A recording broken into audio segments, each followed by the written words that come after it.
ভোরের কুয়াশা তখনও পুরো কাটেনি। হায়দ্রাবাদের ছাতনাপল্লী আন্ডারপাসের কাছে 4 জন দাঁড়িয়ে সেই জায়গাতেই যেখানে কয়েকদিন আগেই তারা এক তরুণীকে গ্যাংরেপ করেছিল। আতঙ্কে তাদের রক্ত যেন জল হয়ে গেছে, কারণ পিছনে দাঁড়িয়ে আছে অন ডিউটি অকুতোভয় হায়দ্রাবাদ পুলিশ। তারা খুব ভালোভাবে জানে তাদের কি করতে হবে। হঠাৎ গুলির শব্দ, মুহূর্তে মাটিতে লুটিয়ে পড়ে 4 অভিযুক্ত। অনেকের চোখে জাস্টিস সার্ভ উইদিন টাইম। কিন্তু কি ছিল এই ঘটনা? কেন গোটা দেশ উত্তাল হয়ে উঠেছিল? কেন আইন, পুলিশি পদক্ষেপ এবং মানবাধিকার নিয়ে শুরু হয়েছিল তীব্র বিতর্ক? আজ আমরা জানবো ভারতের অন্যতম এক আলোচিত এবং ডিস্টার্বিং ব্রুটাল কেসের ব্যাপারে। ক্রাইম জার্নালে যার নাম Hyderabad veterinarian rape and murder case.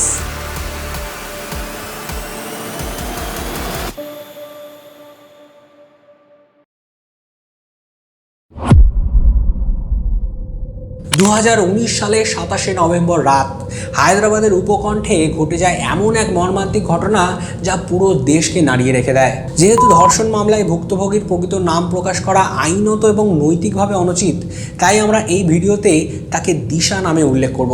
মাত্র 26 বছর বয়সী দিশা পেশায় ছিলেন একজন সরকারি ভেটেরিনারি ডাক্তার। হায়দ্রাবাদের শামশাবাদ এলাকায় তিনি পরিবার সহ বাস করতেন এবং কর্মরত ছিলেন কোল্লুর ভেটেরিনারি হাসপাতালে। সেদিন সন্ধ্যায় গাচিবৌলি থেকে মেডিকেল চেক আপ সেরে ফেরার পথে তিনি নিজের স্কুটারটি টন্ডুপল্লী টোল প্লাজার কাছে পার্ক করেন। স্থানটি ছিল আউটার রিং রোডে, রাজীব গান্ধী ইন্টারন্যাশনাল এয়ারপোর্টের কাছাকাছি। দ্য হিন্দু পত্রিকায় প্রকাশিত প্রতিবেদন অনুযায়ী ঠিক রাত 9টা 18 মিনিটে তিনি লক্ষ্য করেন স্কুটারের পিছনের টায়ার ফ্ল্যাট। পরিস্থিতি সন্দেহজনক মনে হওয়ায় তিনি তার বোনকে ফোন করে জানান যে আশেপাশে কিছু লরি ড্রাইভার ঘোরাঘুরি করছে এবং তিনি ভয় পাচ্ছেন। ঠিক সেই সময় 16 বছর বয়সী এক লরি ড্রাইভার মোহাম্মদ আরিফ এবং আরও 3 জন সাহায্যের প্রস্তাব নিয়ে আসে। প্রথমে ঘটনাটি সাধারণ বলে মনে হওয়ায় পরবর্তী 2-3 ঘন্টায় যা ঘটে তা ভারতের ইতিহাসে এক কালো অধ্যায় রূপে চিহ্নিত হয়। এই রাত শুধু একজন তরুণ চিকিৎসকের জীবনই কেড়ে নেয়নি, বরং ভারতের নারী নিরাপত্তা নিয়ে এক গভীর প্রশ্ন তুলে দিয়েছিল।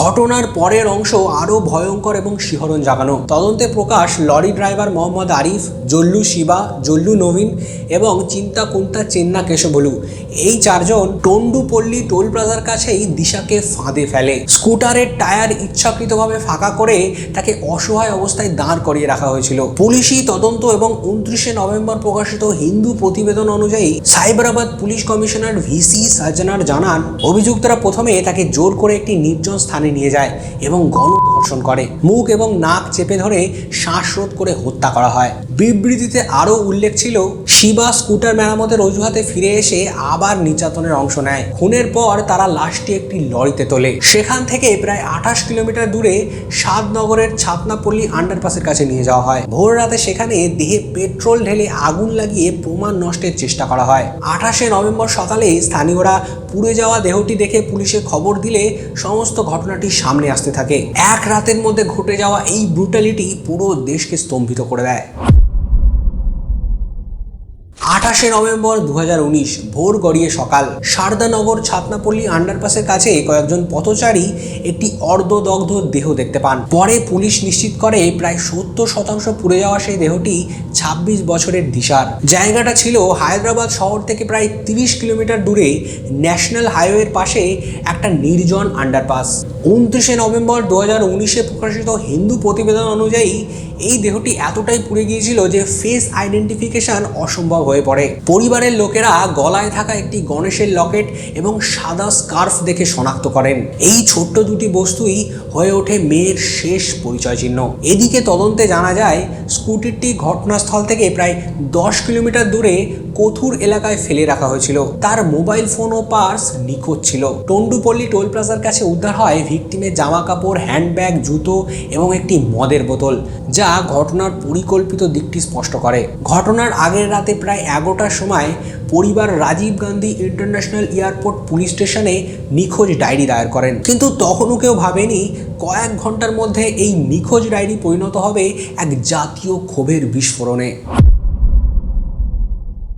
লাশ উদ্ধারের পরেই তদন্তে নামে সাইবারাবাদ পুলিশ। টন্ডুপল্লী টোল প্লাজা এবং আশেপাশের সিসিটিভি ফুটেজ খতিয়ে দেখা হয়। ফুটেজে ভিকটিমের স্কুটারের আশেপাশে সন্দেহজনকভাবে ঘোরাফেরা করতে দেখা যায় কয়েকজন লরি শ্রমিককে। পাশাপাশি মোবাইল টাওয়ার ডাম্প এবং কল রেকর্ড বিশ্লেষণ করে অভিযুক্তদের লোকেশন ট্র্যাক করা হয়। 29শে নভেম্বর 2019-এ 4 অভিযুক্তকে তেলেঙ্গানা কর্ণাটক সীমান্তের কাছাকাছি নারায়ণপেট জেলার একটি গ্রাম থেকে গ্রেপ্তার করা হয়। ধৃতরা ছিলেন মোহাম্মদ আরিফ, জল্লু শিবা, জল্লু নবীন এবং চিন্তাকুন্তা চেন্নাকেশবুলু। প্রাথমিক জিজ্ঞাসাবাদেই তারা অপরাধের কথা স্বীকার করে। ফরেন্সিক রিপোর্ট ঘটনাটিকে আরও স্পষ্ট করে তোলে। 14ই ডিসেম্বর দ্য টাইমস অফ ইন্ডিয়ার প্রতিবেদনে জানানো হয় যে ভিকটিমের স্কার্ফ এবং আন্ডারগার্মেন্টে পাওয়া সিমেনের ডিএনএর সাথে এই 4 জনের ডিএনএ মিলে যায়। পুড়ে যাওয়া দেহ শনাক্ত করতে স্টারনাম বোন থেকে সংগৃহীত ডিএনএ ভিকটিমের পরিবারের নমুনার সঙ্গে মিলিয়ে দেখা হয়। পোস্টমর্টেম রিপোর্টে আরও উল্লেখ ছিল দেহে অ্যালকোহলের উপস্থিতি পাওয়া গেছে, যা তদন্তকারীদের মতে অপরাধের সময় জোরপূর্বক ড্রিঙ্ক করানো বা অন্য কোনোভাবে শরীরে প্রবেশ করানো হতে পারে। এই প্রমাণগুলো শুধু অভিযোগকে শক্তিশালী করেনি, বরং দেশ জুড়ে ক্ষোভের আগুনকে আরও প্রজ্বলিত করেছিল। গ্রেপ্তারের পর দেশ জুড়ে ক্ষোভের বিস্ফোরণ হয়। নিউ দিল্লি, যন্তর মন্তর থেকে শুরু করে হায়দ্রাবাদ, সবখানেই বিক্ষোভ, মোমবাতি মিছিল, আর একটাই দাবি ওঠে, ফাস্ট ট্র্যাক কোর্টে দ্রুত বিচার এবং মৃত্যুদণ্ড। সোশ্যাল মিডিয়ায় ঝড় ওঠে, সংসদেও বিষয়টা নিয়ে তীব্র আলোচনা শুরু হয়। এরপরেই আসে নাটকীয় মোড়। 6 ডিসেম্বর 2019 ভোর আনুমানিক 5:45 থেকে 6:15 4 অভিযুক্তকে ছাতনাপল্লী আন্ডারপাসে নিয়ে যাওয়া হয় ক্রাইম সিন রিকনস্ট্রাকশনের জন্য। সেখানেই পুলিশ দাবি করে অভিযুক্তরা হঠাৎ পালানোর চেষ্টা করে এবং অস্ত্র ছিনিয়ে নেওয়ার চেষ্টা চালায়। পরিস্থিতি নিয়ন্ত্রণে আনতে গুলি চালানো হয় এবং 4 জনই এই এনকাউন্টারে নিহত হয়। সাইবারাবাদ পুলিশ কমিশনার ভিসি সাজ্জানার সেদিন সাংবাদিক বৈঠকে বলেন, অভিযুক্তরা পুলিশের অস্ত্র কেড়ে নিয়ে আক্রমণ করেছিল, আত্মরক্ষাতেই গুলি চালানো হয়। ঘটনাস্থল ছিল সেই একই আন্ডারপাস যেখানে কয়েকদিন আগে সেই অর্ধদগ্ধ দেহ পাওয়া গেছিল। এই এনকাউন্টারের খবর ছড়িয়ে পড়তেই বহু মানুষ প্রকাশ্যে পুলিশকে অভিনন্দন জানায়। অনেকেই একে তাৎক্ষণিক ন্যায় বিচার বলে আখ্যা দেন। থানার সামনে মিষ্টি বিতরণ, ফুল ছোড়া, এমন দৃশ্য দেখা যায়। সাধারণ মানুষের একাংশের মনে হয়েছিল এই ঘটনার দ্রুত প্রতিক্রিয়া দেখিয়ে পুলিশ ভিকটিমকে জাস্টিস দিয়েছে। তবে বিতর্ক থামেনি। পরে সুপ্রিম কোর্ট অফ ইন্ডিয়া নিযুক্ত তদন্ত কমিশন 2022 সালে তাদের রিপোর্টে ঘটনাটিকে ফেক এনকাউন্টার বলে উল্লেখ করে এবং 10 পুলিশ কর্মকর্তার বিরুদ্ধে খুনের মামলা দায়েরের সুপারিশ করে। ফলে এই অধ্যায় আজও প্রশ্নবিদ্ধ। এটা কি তাৎক্ষণিক ন্যায় বিচার নাকি আইনের সীমা ছাড়িয়ে যাওয়ার এক সিদ্ধান্ত? কিন্তু সেই ভোরের গুলির শব্দ গোটা দেশকে জানিয়েছিল এই ঘটনার রেশ এত সহজে মেটবার নয়। এনকাউন্টারের পর জনমত এবং রাজনৈতিক চাপ এক নতুন দিকে মোড় নেয়। ঘটনার পর অন্ধ্রপ্রদেশ সরকার দ্রুত কঠোর আইন নিয়ে আসার ঘোষণা করেন।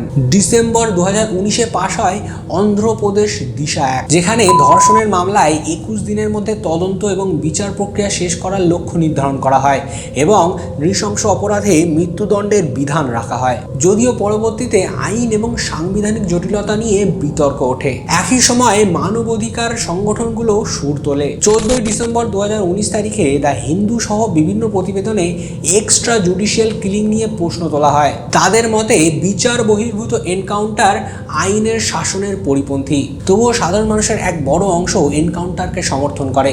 তাদের যুক্তি ডিলে নয়, দ্রুত ও কঠোর অ্যাকশনই অপরাধ রোধে কার্যকর। এই ঘটনায় সংবাদ মাধ্যমে হায়দ্রাবাদ নির্ভয়া নামে পরিচিত হয়ে যায়, যা 2012 সালের দিল্লির ঘটনার স্মৃতি উস্কে দেয়। এক তরুণ চিকিৎসকের মর্মান্তিক পরিণতি, তারপর ক্ষোভ, আইনি পরিবর্তনের ডাক, সব মিলিয়ে এটি শুধু একটি ক্রাইম স্টোরি নয়, বরং ভারতের বিচার ব্যবস্থা, পুলিশি ভূমিকা ও নারীর নিরাপত্তা নিয়ে এক জাতীয় আত্মসমালোচনার অধ্যায়। শেষ প্রশ্নটি আজও থেকে যায়, ন্যায় বিচার কি শুধু শাস্তি নাকি আইনের ভিত আরও মজবুত করা? তাই এই গল্প এখানেই শেষ নয়, বরং এখান থেকে শুরু হয় নতুন এক আলোচনার পথ। এই ভিডিও নিয়ে আপনার কি মতামত কমেন্টে জানান।